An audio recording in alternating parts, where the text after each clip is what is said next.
Sun screen చాలా doubts ఉన్నాయి ఈ సన్ స్క్రీన్లో.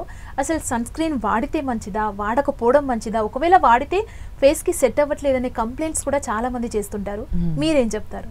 సో సన్ స్క్రీన్ వాడితే బెనిఫిట్స్ ఏంటో ఫస్ట్ చూద్దాము. ఓకే. సో మనం ఇప్పుడు సన్ ఎక్స్పోజర్ అవుతూ ఉంటాము, లేదంటే రోజంతా లైట్స్ కింద పనిచేస్తూ ఉంటాము, స్క్రీన్ ముందు పనిచేస్తూ ఉంటాము. సో ఆ యూవీ లైట్స్ నుంచి మనల్ని ప్రొటెక్ట్ చేసుకోవాలి అంటే సన్ స్క్రీన్ అప్లై చేయాలి. సో ఈ సన్ స్క్రీన్ అప్లై చేసుకోవడం వల్ల మన స్కిన్ అనేది ట్యాన్ అవ్వకుండా ఉంటుంది, సన్ బర్న్స్ రాకుండా ఉంటుంది, ఏజింగ్ని ప్రివెంట్ చేసుకోవచ్చు. అంటే ఇప్పుడు తొందరగా సన్ స్క్రీన్ అప్లై చేసుకునే వాళ్ళకి 40 ఇయర్స్కి అలా రింకిల్స్ వస్తే, అప్లై చేసుకునే వాళ్ళకి కొంచెం డిలేడ్ అవుతాయి. సో ఏజింగ్ని పోస్ట్పోన్ చేసుకోవచ్చు, ఫ్రెకిల్స్ కానీ ఇలాంటి పిగ్మెంటేషన్ ప్రాబ్లమ్స్ రాకుండా చూసుకోవచ్చు. పిల్లలకు కూడా బిఫోర్ గోయింగ్ టు స్విమ్మింగ్ మనం సన్ స్క్రీన్ అప్లై చేస్తే బ్లీచ్ వల్ల వచ్చే ర్యాషెస్ అవి రాకుండా ఉంటాయి. సో ఈ సన్ స్క్రీన్ ఎప్పుడు వాడాలి, అసలు మాకు వాడితే చాలా లేయర్ లాగా ఫామ్ అవుతుందని కొంతమంది, జిడ్డుగా అవుతుందని కొంతమంది ఇలా అంటూ ఉంటారు.